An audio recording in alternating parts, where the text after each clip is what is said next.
Hey guys, this is Austin, and today I'm here with what you need to know about the PlayStation 4 and Xbox One. So both consoles will be out here in the next few months, so let's take a look to see exactly which one is going to be best for you. To start with, we have the PlayStation 4, which will be coming in at $400 and will be released on November 15th in the United States and November 29th in Europe. Included with the PlayStation 4 is going to be the controller, an HDMI cable, as well as a pair of earbuds which will double as your headset. Moving on to the Xbox One, it will run you $500 and be released sometime in November or early next year in some parts of the world. And in the box included is the new Kinect, a headset, controller, and HDMI cable. I was able to try both consoles and controllers at E3 this year.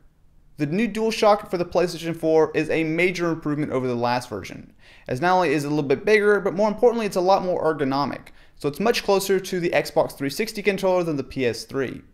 It also does have a touchpad in the center of the controller, as well as a built-in speaker. However, I still prefer the Xbox One gamepad. So it's very similar to the Xbox 360 controller, which is a good thing. However, they have tweaked a lot of the ergonomics, as well as improved the D-pad. It also now does have rumble motors inside the triggers, as well as no more hump for the batteries on the back of the controller. Moving on to the consoles, something that's hard to tell from pictures is that the PlayStation 4 is much smaller than the Xbox One. So this is even more impressive when you consider that the PlayStation 4 has its power brick built in, whereas the Xbox One, while being much larger, also has a giant power brick to go along with it. As far as specs go, they're very similar, as both the Xbox One and PS4 have 8-core AMD Jaguar CPUs clocked around 1.6 GHz, as well as integrated AMD graphics. The PS4 does have the graphics advantage, with both a 50% larger GPU, as well as 8 gigs of faster GDDR5 memory as opposed to DDR3 in the Xbox One. Both consoles can play both Blu-rays as well as DVDs, and of course game discs. And if you like to go the digital download route, all games will be available day one on both consoles. However, as far as these digital downloads go, some of these can be absolutely massive, up to 50 gigabytes at times. To store all these massive games, both the Xbox One and PS4 come standard with 500 gigabyte hard drives.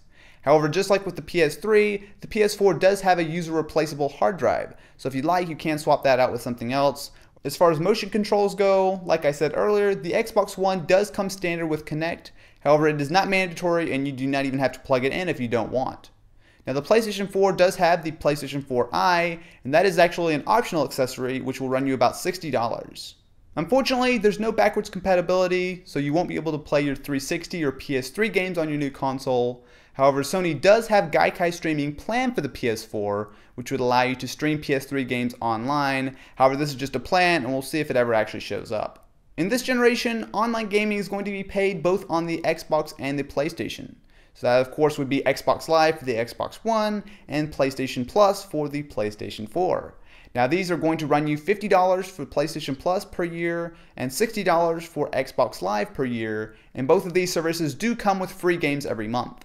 If you have a 360 or PS3, you can bring over your Xbox Live or PS Plus membership to the new console, which will bring all of your trophies and achievements over. However, you will not be able to play any of your digital games unless of course you're using your old console. Just like the 360, if you don't pay for Live on the Xbox One, you are losing out on some features, including Hulu, Netflix, and the ability to record and stream your games, whereas all of these features are free on the PS4 regardless if you pay for PlayStation Plus or not.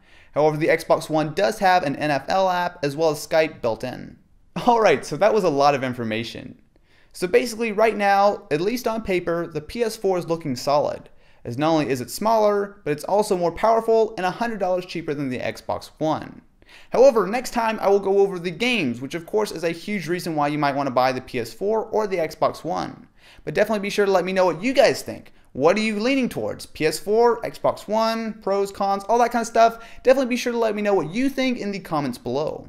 Anyway, thank you guys so much for watching. If you enjoyed, definitely be sure to subscribe to the channel to catch lots more Xbox One and PlayStation 4 coverage. Anyway guys, I will catch you next time.